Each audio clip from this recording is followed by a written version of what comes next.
Jesse, and I'm here today at Samovar Tea Lounge in the Mission Castro of San Francisco with Christine Savage from Samovar. And we're here today to talk about Japanese green tea. So these are all green teas. So maybe you can tell us a little bit about how they get to looking so different. What makes each of these teas look so different is the way that they're processed. So when I say that this is an Fukamushi style Sencha, what that means is that it's a lightly steamed Sencha. It's only been steamed for about 30 seconds before its final drying process. So what that results in is a stylish looking tea, which means that the leaves are long, shiny, and needle-like leaves. And this will produce a kind of golden, yellowish green infusion. This is the Houjicha. With this, the twigs and the leaves have been taken from the plant and then roasted. So you get this sort of amber color and also this darker brown leaf.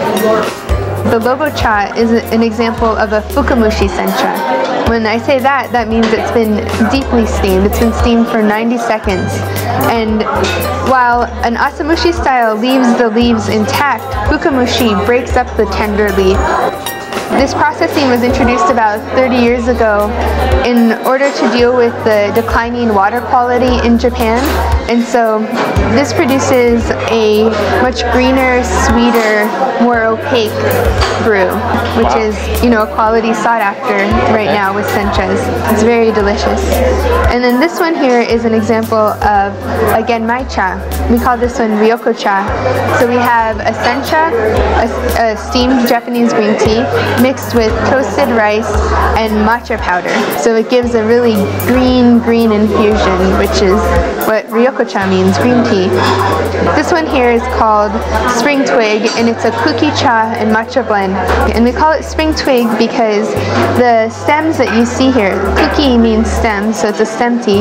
The stems that you see here are from the spring harvest, so they're really high in polysaccharides and very sweet.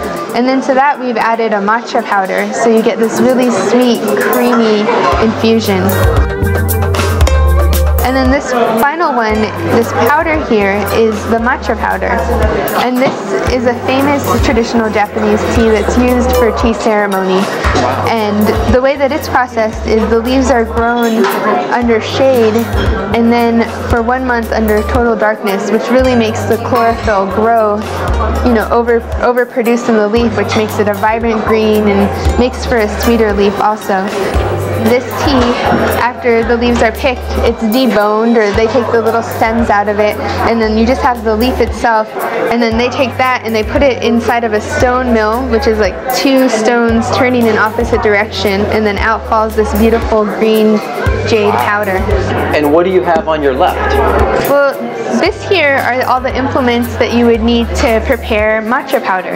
You've got the matcha powder in here, a scoop to scoop out the matcha powder, and the whisk to whisk up the matcha powder inside of the bowl.